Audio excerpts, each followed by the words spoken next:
One more story for you. Got to get you on the coach. This is a story of, again down here, just down the road, Widdicombe, about 4 or 5 miles down the road. Very famous for its fair. Anybody ever heard of Widdicombe Fair? Uncle Tom Cobley and all that? Well, there used to be a young man down there, Joe Johnson, back in the mid-30s, late 30s. And he couldn't get any work, so he decided to go up to London, the big smoke, to get work. And there wasn't much work around in London in those days. But he was only a young man, so he went into service. Does everybody know what I mean by service? He became a footman to a household.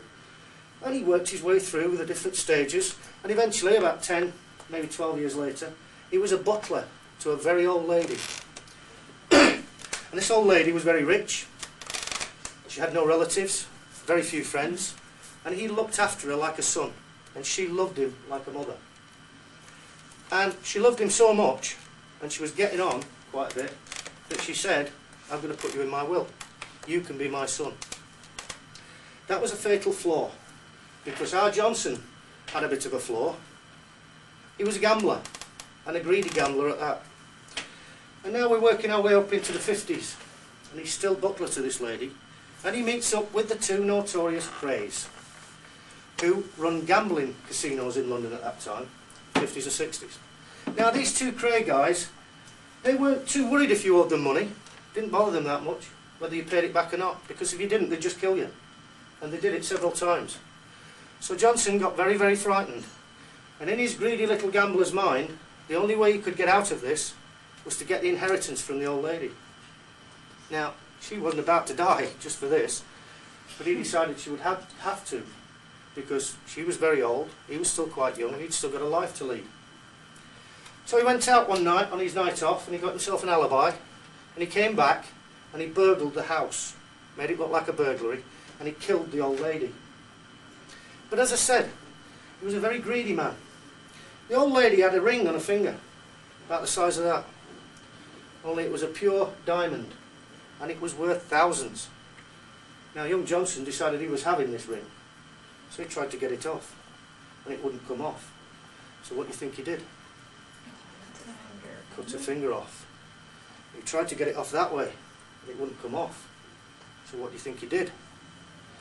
He kept the finger. And he got away with this murder, got away with it completely. It was classed as a burglary murder. And he got the inheritance, he still got the finger, with the ring on it, and off he went. And he lived the life of Riley. He went off to the States, gambling in Las Vegas and Atlantic City, went over to Monte Carlo, he was gambling all around the world. And this went on again for about 10 or 12 years. And he got a bit fed up with it after that. He'd lost some money, but he'd won quite a lot as well, so he was quite wealthy.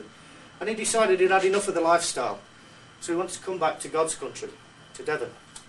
So he came back and he bought a little cottage just outside Widdicombe, just on a hill, just far enough out to be a little bit isolated, but not too far that he wasn't involved in the village.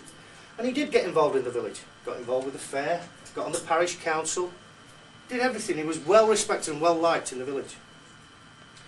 And one night he's up at his cottage, and it's a typical Dartmoor night, it's a stormy night, there's rain coming down everywhere, there's lightning, there's thunder, it's absolutely throwing down.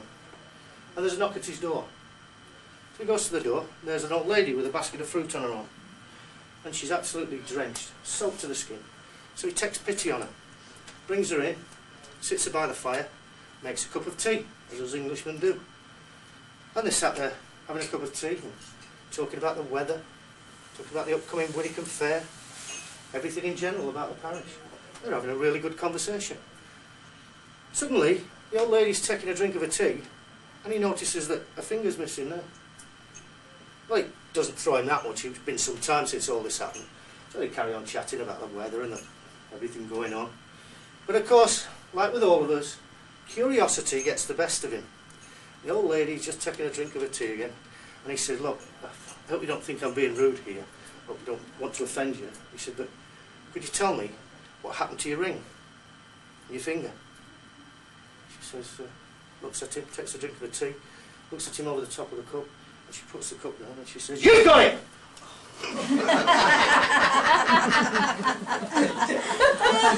Just a little joke, that one, sorry.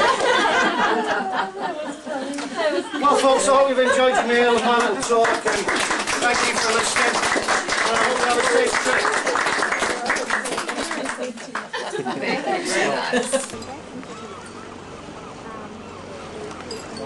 much.